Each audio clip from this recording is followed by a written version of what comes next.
श्वेता एक बहुत ही संस्कारी लड़की थी जिसकी शादी सोहन से हो गई थी। सोहन एक गोरा चिट्टा लड़का था। वहीं श्वेता अपने नाम के विपरीत सांवली रंग की थी। उसके रंग के कारण ना ही उसकी सास उसे पसंद करती थी और ना ही उसका पति। श्वेता चाय लेकर अपने पति सोहन के पास जाती है और उससे बोलती है, ओ जी उठिए, चाय पी लीजिए, आपके लिए चाय लेकर आई हूँ। हाँ तो चाय बना के लाई हो, मुझ पे कोई एहसान नहीं किया है। अरे मेरे घर में खाती हो, इतना तो करना ही होगा ना। चाय मेज पर रख दो चलो। अरे अब सर पे खड़ी रहोगी, चलो जाओ यहाँ से। सुबह सुबह तेरा मनहूस चेहरा देख के मुझे अपना दिन खराब नहीं करना है, मनहूस कहीं की। जाओ यहाँ से। श्वेता चुपचाप वहाँ से चली जाती है। थोड़ी देर बाद सोहन अपने माँ के पास जाता है और गुस्से में बोलता है, माँ आप यहाँ पे बैठी हुई आराम कर रही हो? अरे आपने मेरी जिंदगी खराब कर दी है माँ। आप लोगों ने मेरी इस काली लड़की से शादी करा के मुझे तो फंसा ही दिया है। अरे मुझे इस काली के साथ नहीं रहना, बहुत हो गया अब। हाँ बेटा, तुमको क्या लगता है मैंने अपने राजकुमार बेटे की शादी एक नौकरानी जैसी दिखने वाली से कर दी है? तुम्हें क्या पता बेटा हम पर क्या बीत रही है, ये तो हम ही जानते हैं। जो भी पड़ोसन आती है हम पर हंसकर चली जाती है इस काली कलूटी के कारण। अरे तो फिर आपने इस काली कलूटी को मेरे गले क्यों बांध दिया? ये सब तुम्हारे बाबूजी ने करवाया है। वो कुंडली में बहुत विश्वास करते थे। तुम्हारी कुंडली इस काली मनुष्य से मिल गई थी। श्वेता ये सब बातें सुनकर अपनी किस्मत पर बहुत रोती है। फिर एक दिन श्वेता की सास शांति की कुछ तबीयत खराब हो जाती है। श्वेता अपनी सास के लिए रसोई घर में चाय बना रही होती है।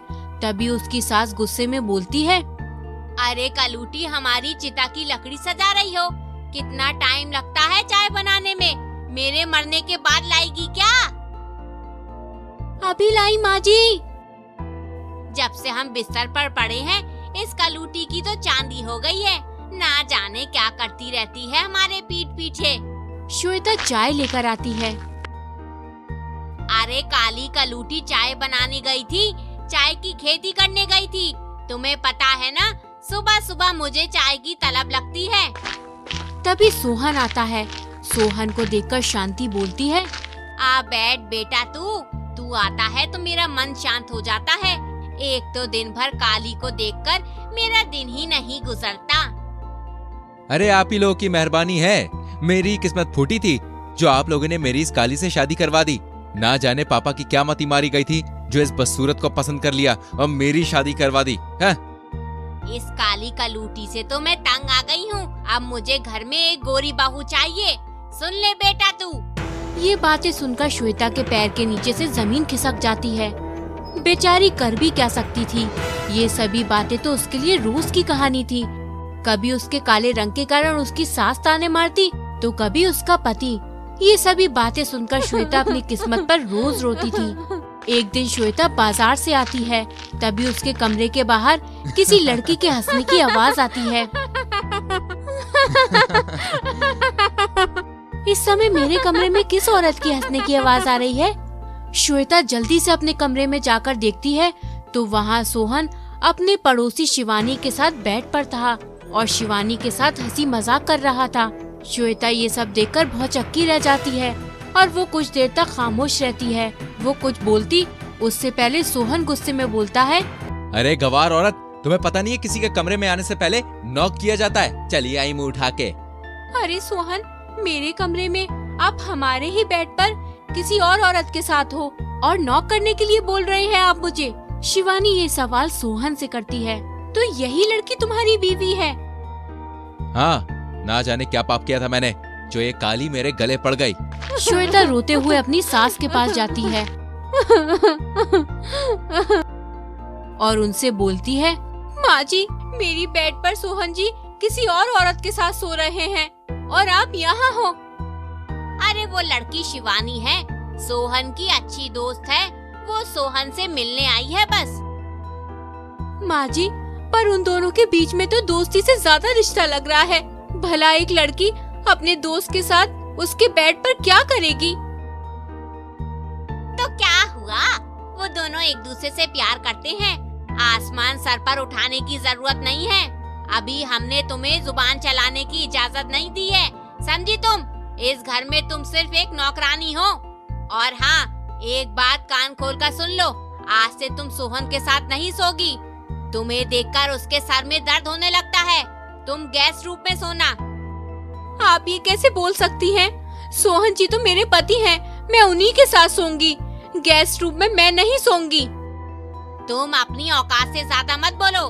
मैं जो बोल रही हूँ उसे सुनो, वरना मैं तुम्हें इस घर में नहीं रहने दूंगी।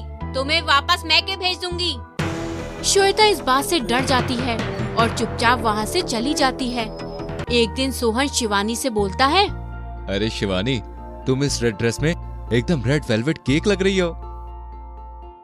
ओहो, सो स्वीट। तुम इस दुनिया की सबसे खूबसूरत लड़की हो। तुम भी ना बस झूठी तारीफ करते रहते हो, कभी कभार एक गिफ्ट भी लाकर नहीं देते। बस इतनी सी बात। बताओ तुम्हें क्या चाहिए जाने मन? एक अच्छा सा गले का हार दे दो, एकदम न्यू स्टाइल का। अच्छा, तो तुम्हें गले का हार चाहिए?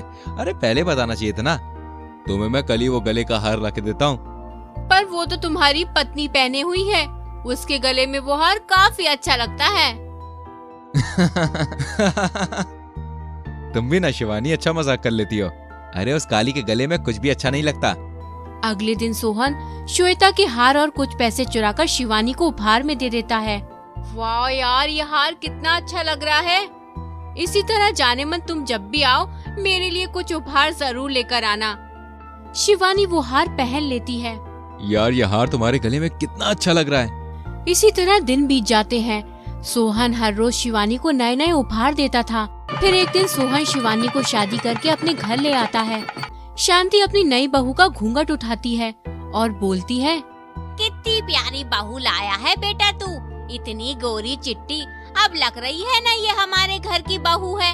वो काली तो हमारे घर के नौकर बनने के लायक भी नहीं थी, हमने उसे अपनी बहू बनाया था। कितनी बड़ी गलती की थी मैंने। तभी वहाँ श्वेता आती है और सोहन को देखकर रोने लगती है। हाय रे मेरी फूटी किस्मत, जीते जी मेरे पति मेरी सौतन लेकर आ गए हैं। मैं ये सब देखने से पहले मर क्यों नहीं गई? हे भगवान, तूने मुझे गोरा क्यों नहीं बनाया? अभी अभी नई दुल्हन मेरे घर आई है और तूने इस घर में अशांति फैलाना शुरू कर दिया। चली जा यहाँ से। श्वेता कोने में जाकर खूब रोती है। श्वेता अब घर में सिर्फ एक नौकरानी बनकर रह जाती है। इधर सोहन और शिवानी खूब मजे से अपनी जिंदगी गुजार रहे होते हैं। सोहन हर दिन शिवानी के लिए महंगे महंगे उपहार लेकर आता। शिवानी बहुत खुश थी, लेकिन धीरे धीरे जैसे वक्त गुजरता गया, शिवानी की फरमाइश पूरी करते करते सोहन भी कर्ज में डूबता गया। अब जब वो शिवानी की फरमाइश पूरी नहीं कर पाता तो उन दोनों के बीच झगड़ा शुरू होने लगा था। एक दिन शिवानी मुंह फुलाकर अपने बेड पर बैठी होती है। शिवानी मेरी जान, तुम यहाँ पे बैठी हो? अरे पूरे घर में मैं तुम्हें ढूंढ रहा था। शिवानी गुस्से में कुछ नहीं बोलती। अरे शिवानी, तुम कोई जवाब क्यों नहीं दे रही हो? मैं कब से तुमसे बातें कर रहा हूँ। क्या बोलूं? जब मैं बोलती हूँ तुम्हें सुनाई देता है क्या?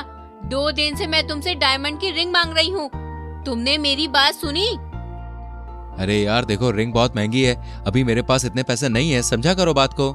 मैं सब समझती हूँ, अब तुम्हारा दिल भर गया है मुझसे। अगर तुम्हारी औकात नहीं थी तो तुमने मुझसे शादी क्यों की? तुम अपनी ही काली बीवी के साथ रहते ना। शिवानी तुम ऐसा कैसे बोल सकती हो यार? मेरे पास जो कुछ भी था मैंने तुमको दे दिया। मैं अब तुम्हारे साथ नहीं रह सकती हूँ, मैं अब तुमसे परेशान हो गई हूँ। सोहन कुछ जवाब नहीं देता। शिवानी को गुस्से में देखकर सोहन चुपचाप वहाँ से चला जाता है। धीरे धीरे उन दोनों के बीच झगड़े काफी बढ़ने लगते हैं। शिवानी की मांगे सोहन पूरी नहीं कर पाता और इसी वजह से शिवानी सोहन का घर छोड़कर चली जाती है। सोहन को पुरानी बातें याद आती हैं कि उसने किस तरह श्वेता के साथ बुरा बर्ताव किया और उसके रंग के कारण उसे काफी परेशान किया। सोहन को इस सब बातों का पछतावा होता है और सोहन श्वेता के पास जाकर माफी मांगता है। फिर दोनों एक साथ हंसी खुशी रहने लगते हैं।